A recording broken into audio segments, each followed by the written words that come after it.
gaya sa group ini. Gugma sa Dakbanwa. Ikon may solusyon mga biyan, sino makabenepisyo? Kamo nga mga pumuluyo. Amo ni mga biyan ang grupo nga magatibong sa inyo sini nga kausa. Para matalupang dan sang aton sini nga gobyerno. Gugma sa Dakbanwa. Ikapin pasubong, nga grabe ang kapuraot sang aton sini nga pagpangabuhi. Nagmahal ang balaklon nga mga serbisyo.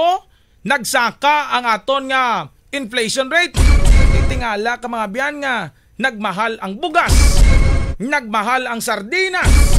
Nagmahal ang mga noodles, habon, asin, mga basic commodities naton. Bisan pa gani ang pandesal nga tag 5 ka pesos. Sus Maria kagusip daw pong it na lang sumugod ako. Gugma sa Dakbanwa. Gakupos mo. Gakupos ng kadakoon sang tinapay, pandesal. Hindi na bawi mga biyan ng kapital. Ti suno mga biyan sa mga eksperto. Particular ining Institute of Contemporary Economics. Amo na ni ang resulta, no? Sang wala patugsiling nga pagpangutang sang syudad sang Iloilo sa pagpamuno, no?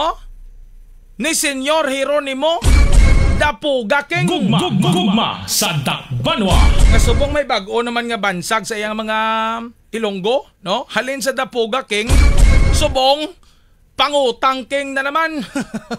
Gugma sa Dakbanwa. Di ba kung grabe nga utang sang syudad? 4 bilyones pesos. Amo na mga biyan yagin pasakaan ang aton nga real property tax.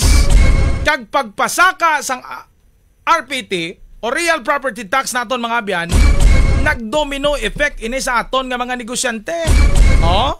Ginpatong maninila sa mga baligya nila. Sa mga baligya ka mga serbisyo nga ginabakal naton nga mga pumuluyo. Gugma sa Dakbanwa. Kaya mo na nga kita nga mga end users, kita mga pumuluyo apektado man gyapon mga biyan. Pisa pagid. Ang ginakabalakan tadi ang pagsaka pagid sang minimum wage, sa aton nga mga trabahante from I think 480, do nag 513 per day na subong ang minimum wage. Okay man ina, no? Favorable man ni sa aton. Pero tungod nga hindi maayo ang ekonomiya sang syudad sang Iloilo, basi magpalay-palay ang mga pila ka mga kompanya, ang mga employers. Hindi na masarangan ang overhead sang ilang mga tawo. Kag base sa ulihib laway tamang ginapangayo mapilitan nga magsarado sang ilang mga negosyo kag mawadaan naman kamo sang trabaho. Gugma sa Dakbanwa. Ingway sinagutom na naman, no? Anyway mga biyan dugangan ta ini literon kay damo pagit sang gina atuba nga mga problema ang aton nga syudad nga dapat masolusyonan gid. Pati ganing garbage collection ta nagsaka man by 100%. Gugma sa Dakbanwa. Pero diskusyonan ta ni mga biyan ang parte sa sining pagsaka, no? Sang aton sining RPT by 300%. Nga amo gid mga biyan ang pinakamayor nga ugat sang problema sa aton nga syudad. Ano bala ang epekto sini sa mga ordinaryo naton nga mga tawo?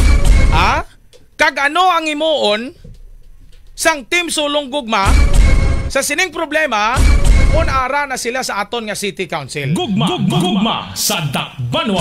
Mga biyan, so sining nga mga tinion, may kaupod naton ang aton former City Councilor sang syudad sang Iloilo. Isa sining ka abogado ang ginakahidlawan man sang syudad.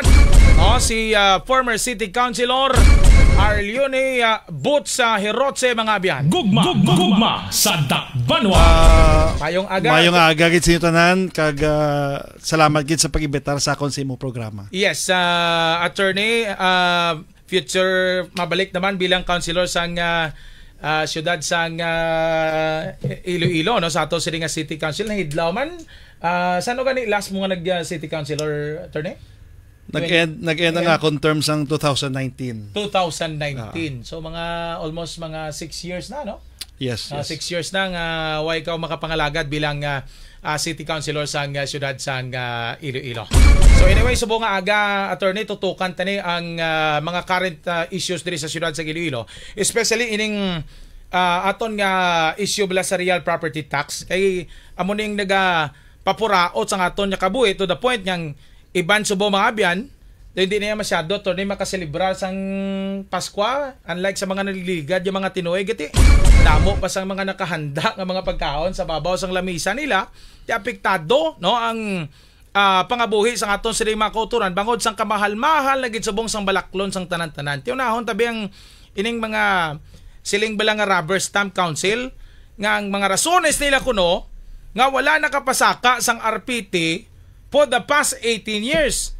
Tapos mabuhinan ko nung aton nga pondo kay nagnubo ang share ta sa internal revenue anong tawag sana ang allotment ang IRATA. Yes. Ang IRATA subong ginatawag na nga National Tax Allocation bunga sang NTA. aton nga mandanas ruling.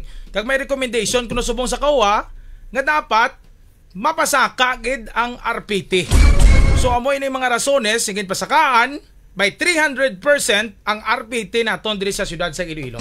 Ilang former city councilor attorney Arlene Butcheroche anong reaction mo kanong matugda mo sinadi? Well, let's take it point by point. Kagin research ni namon sang amon nga grupo kagin lantaw ang facts bla. Let's talk about facts. Yes. Number one, hindi matuod nga wala ka pasaka ang syudad. We did a research actually. And sang 2011 nag-implement ang syudad actually 2012 gali. Nag-implement ang syudad sang 100% increase nga himo sang 2006. Bali sang 2006 may adjustment. Nagpasaka to 100% ang saka sang 2006 pero wala gid implement dayon. Sang 2012 amo lang ang time nga gin-implement siya.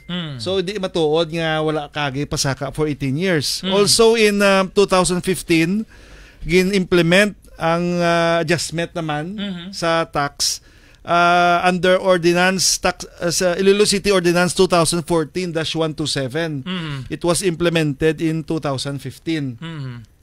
Sa mga mo nga time nagbulos na di si Mayor Jed mo. Ubos-ubos gid yang kwarta sang syudad. Sipot gid ya wala gid bilin. So ay nga napilitan mag-increase gamay para may hulagon balang syudad.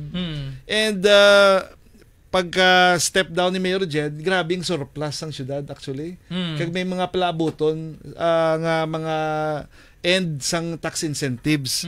Okay, ang national allotment naton sa tax hindi man matuod kay under the bananas ruling mas dako pagid gani ang imo nga budget nga mag-aabot kag wala man na detail kung ano ang galastuhan nato nya kinahanglan pasakaan nato ng buwis.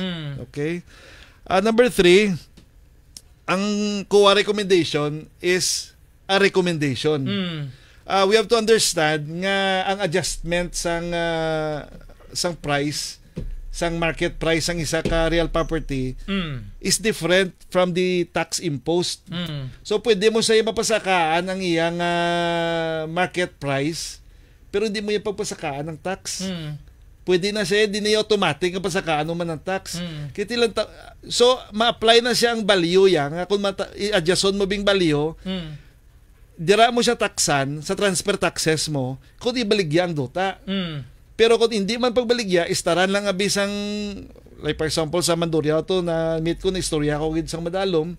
Retirees na sila, may gamay sila nga negosyo nga kulukapian, pensyon na lang ginabuhi nila. Nagdimbuok ang ila real property taxes. Hindi na nila kwaon. From 8,000 to 30,000.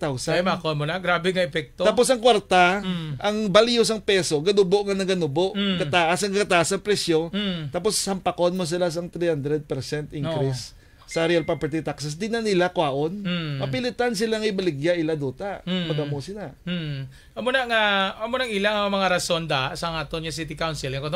May recommendation from the COA mo nang mga rasones nila kay ginabasol na sila sa tawo so buong kati apektado gidya ang pumuluyo even ang aton mga ordinaryo nga mga pumuluyo apektado sa sining domino effect sa sining pagsaka sa aton nga RPT. But attorney, ano gid ang impact